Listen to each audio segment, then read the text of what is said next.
What's up para pecinta Donghua Reactors, kita kembali lagi bersama dengan Mr. Worka. Dan kali ini kita akan kembali membahas Donghua yang kapan berantemnya ini. Dan ya, itu adalah The First Order teman-teman. Karena kita mah tanpa berlama-lama lagi akan langsung masuk ke jalur ceritanya.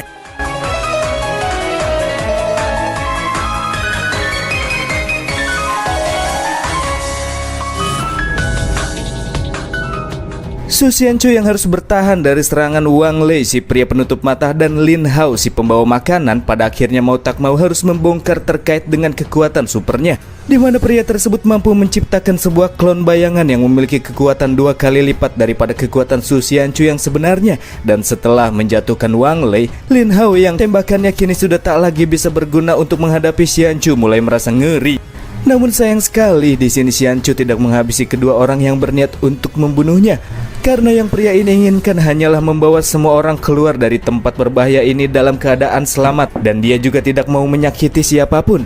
Mengingat ia merupakan sosok pemimpin, maka dari itulah ia takkan memperpanjang masalah yang terjadi kali ini. Dari arah lain, setelah menonton pertarungan yang cukup seru dan kembali melanjutkan makannya, Xiaosu diminta oleh Xianchu untuk menengok luka-luka yang dialami oleh si mata satu. Karena sebelum melakukan perjalanan, Wang Chongyang sudah memberitahukan kepadanya tentang identitas Xiaosu yang merupakan seorang dokter yang ahli dalam pengobatan luka luar. Xianchu juga berharap agar Xiaosu di sini tidak lagi berpura-pura seperti sebelum-sebelumnya. Menunda makannya, Xiaosu selanjutnya memeriksa kondisi Wang Lei, dan dari sinilah Bang MC mendapati apabila luka yang dialami oleh pria tersebut sangatlah berat. Dan tentunya diagnosa yang kala itu dilakukan oleh Xiaosu langsung membuat Wang Lei berpikir bahwa ia akan segera mati. Ia juga turut bertanya berapa lama lagikah sisa hidup yang akan ia miliki. Untuk menunjukkan jawaban yang diminta oleh pria tersebut, Xiaosu di sini langsung saja melakukan hitung mundur dari angka 10. Iya, itu membuat Wang Lei beranggapan jika masa hidupnya kini tinggal hitungan detik mengikuti ucapan Xiaosu. Tapi sebelum hitung mundurnya habis, Xianchu meminta Xiaosu untuk tidak bercanda, sebab serangan yang sebelumnya sempat ia arahkan bukanlah serangan yang fatal. Selain itu, sang pemimpin juga sebelumnya sudah sempat mendengar dari Wang Chongyang apabila Xiaosu memiliki sebuah obat yang sangat ampuh. Dan dalam perjalanan kali ini, Xianchu juga merasa amat sangat mustahil jika Xiaosu tidak membawa obat tersebut bersamanya. Xiaosu kemudian menegaskan jika obat miliknya itu sangatlah mahal. Selain itu, dalam ekspedisi ini ia dibayar sebagai pemandu, bukan untuk menjadi seorang dokter. Xiaosu sih mau-mau saja ngeluarin obatnya buat sembuhin Wang Lei, tapi tentu saja itu tidak gratis. Nampaknya uang yang dibawa oleh Xianchu sudah menghilang setelah melalui perjalanan berbahaya sebelumnya, sama halnya dengan para tentara sipil bawahannya yang juga tidak memiliki uang. Tapi untunglah Wang Lei memilikinya, jadi masalah uang sekarang aman. Dan karena Xiaosu hanya bisa mengobati lukanya saja, sedangkan robek yang dialami oleh Wang Lei cukup lebar, agar tidak mengalami peradangan, pada akhirnya Su Xianchu lah yang akan bertugas untuk menjahit luka yang dialami oleh Wang Lei.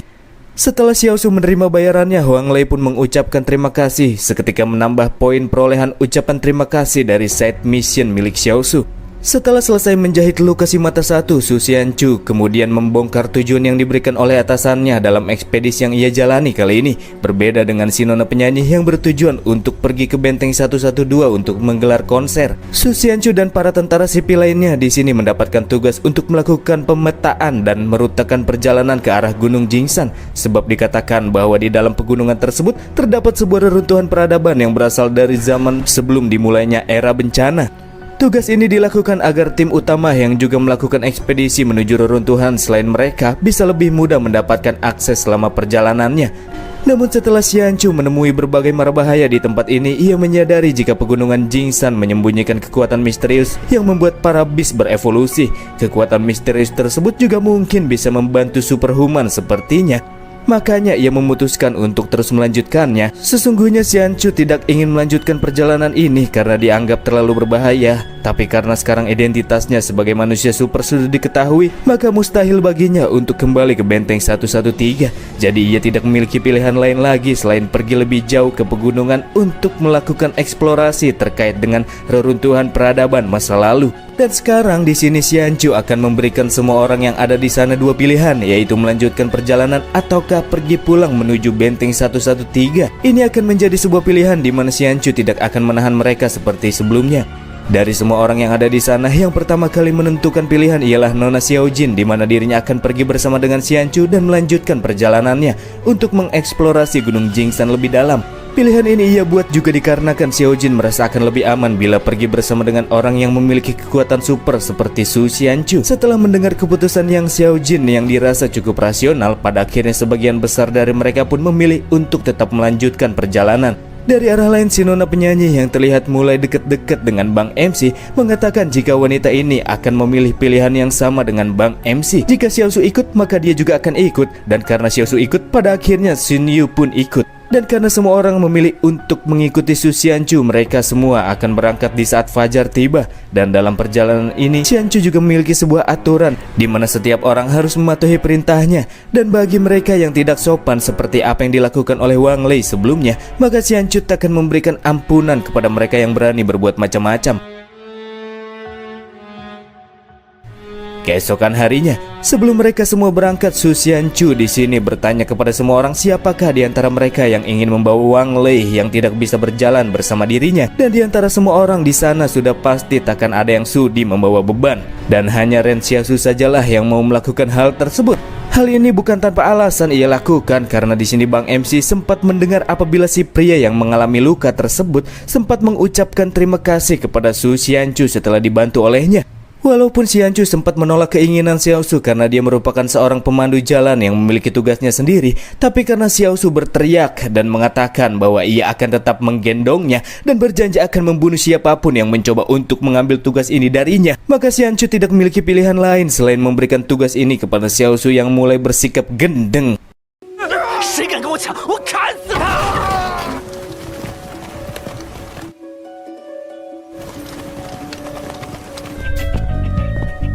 Selama perjalanan, Xiaosu beberapa kali memberikan obat, mengusap-usap wajah Wang Lei yang sudah kotor, mengipasi pria tersebut, dan segala macam kebaikan dilakukan oleh Xiaosu dengan tujuan untuk mendapatkan ucapan terima kasih yang tulus dari pria bermata satu tersebut. Dan iya, trik yang dilakukan oleh Xiaosu kali ini terbukti sangat ampuh, di mana ia menerima hujan terima kasih yang tulus dari Wang Lei yang terus mendapatkan bantuan darinya.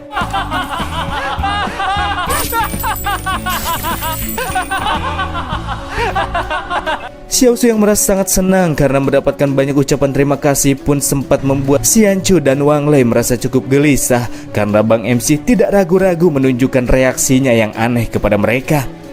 Selain melihat Xianchu yang sudah beberapa kali mengabaikan si Nona penyanyi, dari arah lain Xiaosu juga sempat memperhatikan Yang Xiaojin yang tengah memegang sebuah gantungan yang terlihat imut. Di saat yang sama, Su Xianchu bertanya kepada Xiaosu apakah ia bisa menemukan makanan untuk semua orang. Xiaosu pun langsung menjawab, jikalau dirinya bukanlah dewa, jadi bagaimana mungkin bisa ia bisa menemukan makanan untuk semua orang, dan mana mungkin akan ada babi hutan yang menabrak pohon dan bisa mereka jadikan sebagai makanan setelah ia mengatakan hal semacam ini. Dan ternyata keajaiban pun terjadi karena ucapan Xiaosu tersebut bersamaan dengan seekor babi hutan yang menabrak pohon dengan keras. Dan di saat itulah tanpa basa-basi Xianchu langsung menggunakan kekuatannya untuk mengeksekusi babi tersebut. Dan dengan ini maka masalah makanan untuk sekarang aman.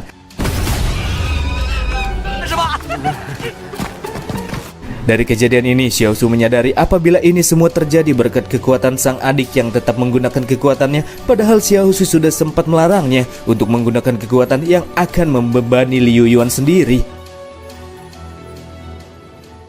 Di saat menguliti dan memotong daging yang mereka dapatkan di sini, Xiaosu memberikan saran kepada Xianchu jika mereka tidak boleh menyimpan apa yang tidak bisa mereka simpan. Dan tentunya hal ini merujuk kepada daging babi yang kini mereka dapatkan, karena sebagian besar bahaya di hutan belantara itu akan tertarik dengan bau darah yang menyengat. Dan tanpa diduga, Xianchu di sini mengucapkan terima kasih atas saran MC seketika menambah poin side missionnya.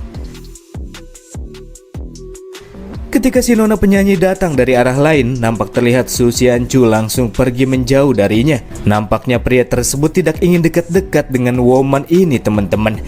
Setelah Xianchu pergi, Luo Xinyu selanjutnya menghampiri Xiaosu, mengatakan bahwa sejauh ini nampaknya Xiaosu bisa bersenang-senang ketika mereka berada di hutan belantara. Menurut wanita ini, itu terlihat romantis. Bersama dengan itu, wanita tersebut juga menyodorkan daging panggangnya ke arah Xiaosu. Xiaosu yang menyadari apabila wanita ini pasti ada maunya, sempat beberapa kali meminta Luo Xinyu untuk segera menjauh dari dirinya. Tapi nampaknya wanita ini mengabaikan perkataan Xiaosu, dan dia juga secara tiba-tiba mulai mendekat dan terus mepet-mepet. Sampai akhirnya ia pun mengatakan,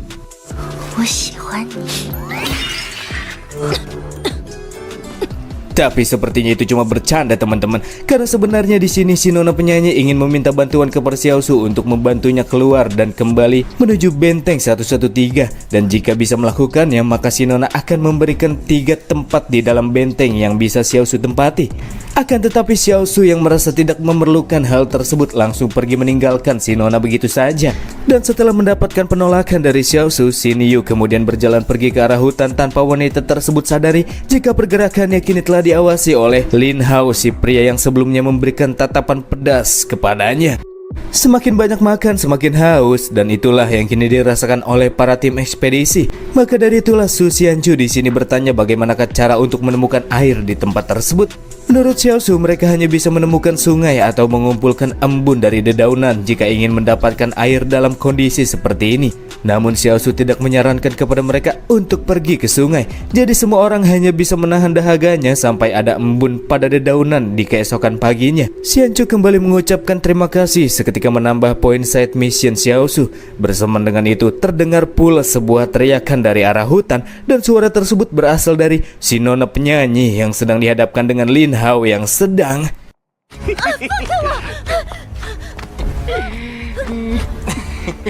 Tapi di tengah-tengah aksinya, Nona Xiaojin yang mengetahui aksi bejat tersebut dari arah belakang langsung mengarahkan pistolnya kepada Lin Hao dan membuat Xin Yu bisa terselamatkan. Dan ketika semua orang juga akhirnya tiba di TKP, Xiaojin langsung meminta Xiaosu untuk mengambil pistol Lin Hao, yang mulai dari sekarang pistol itu akan menjadi milik Xiaosu. Dan tentunya saja kesempatan besar semacam itu takkan dilewatkan begitu saja oleh Ren Xiaosu, yang langsung dengan wush-wush mengambil senjata tersebut berikut dengan amunisinya dari dalam saku Lin Hao. Sambil mengancam Xiaojin, di sini Lin Hao merasa apabila percuma saja memberikan pistol tersebut kepada Xiaosu karena dia cuma seorang gembelan dan tentunya saja ia takkan mungkin bisa menggunakan senjata tersebut. Namun hanya si nona ini yang tahu jika Xiaosu bisa menggunakan senjata layaknya seorang pro hanya dengan melihat bagaimana cara Bang MC memegangnya saja.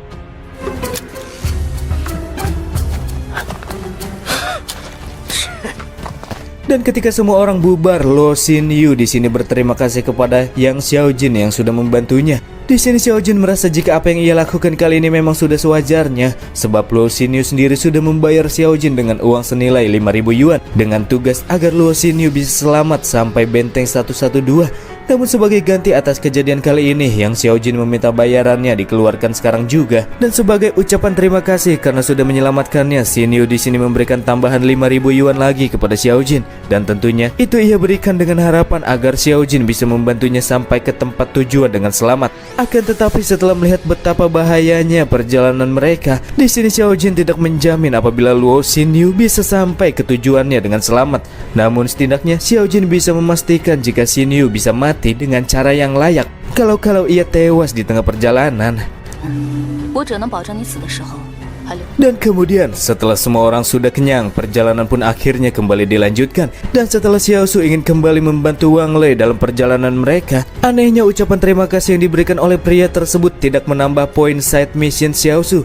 Menyadari hal ini, Xiaosu selanjutnya kembali memancing Wang Lei agar mengucapkan terima kasih. Dan dari sinilah akhirnya didapati apabila poin ucapan terima kasih dari Wang Lei kini sudah tidak berlaku lagi kepada side mission Xiaosu. Karena sudah dianggap tak lagi berguna, Xiaosu kali ini menolak untuk membantu Wang Lei. Dan perubahan sikap Xiaosu ini membuat Xianchu merasa terkejut. Dan bahkan Xiaosu juga langsung menyuruh Liu Bu yang tidak berguna untuk segera membawa Wang Lei yang tidak bisa berjalan bersama dengan Xianchu, sambil memberikan ancaman kepada pria tidak berguna tersebut jika Xiaosu akan memotongnya jika tidak mau mengangkat Wang Lei.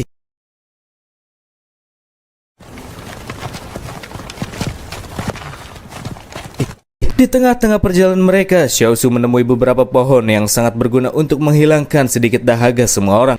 Setelah naik ke atas pohon tersebut, ia pun langsung memetik buahnya. Dan dari buah inilah terdapat tetesan-tetesan air yang bisa semua orang minum untuk sekedar menghilangkan rasa dahaga mereka. Xiao Su juga turut menyarankan jika mereka semua masih ingin hidup, maka mereka harus mengikuti apa yang kali ini ia lakukan. 不想渴死的可以跟我学。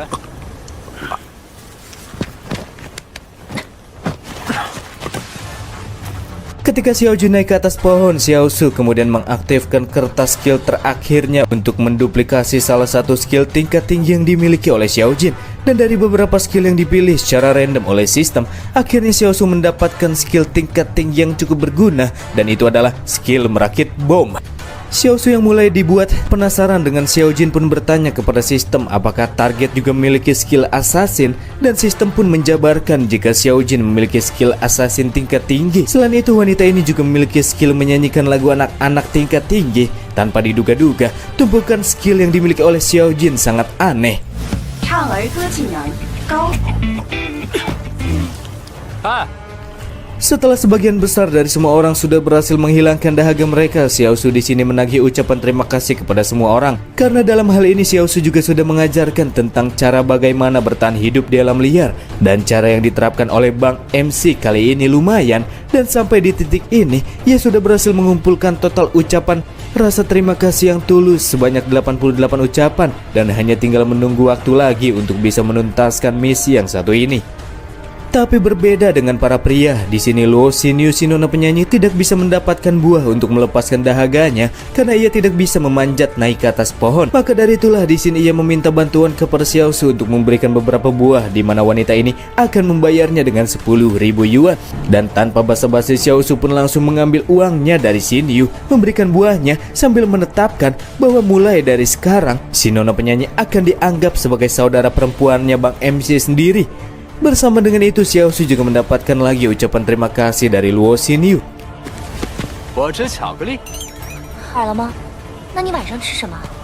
Di saat malam telah tiba, hujan pun turun memaksa semua orang untuk mencari tempat untuk berteduh. Sempat pula Xian Chu bertanya kepada MC apakah air hujan yang turun bisa mereka minum, dan jawabannya sudah pasti bisa. Tapi jika Xian Chu meminumnya, maka ia akan mati karena itu adalah hujan asam. Setelah menemukan sebuah gua yang bisa mereka manfaatkan sebagai lokasi untuk berteduh, ditemukanlah beberapa kalimat yang terukir pada dinding-dinding berbatu. Berisikan kalimat yang berbunyi, "Kami telah melihat bayangan hitam aneh di area hutan, dan satu persatu dari tim kami hilang secara misterius."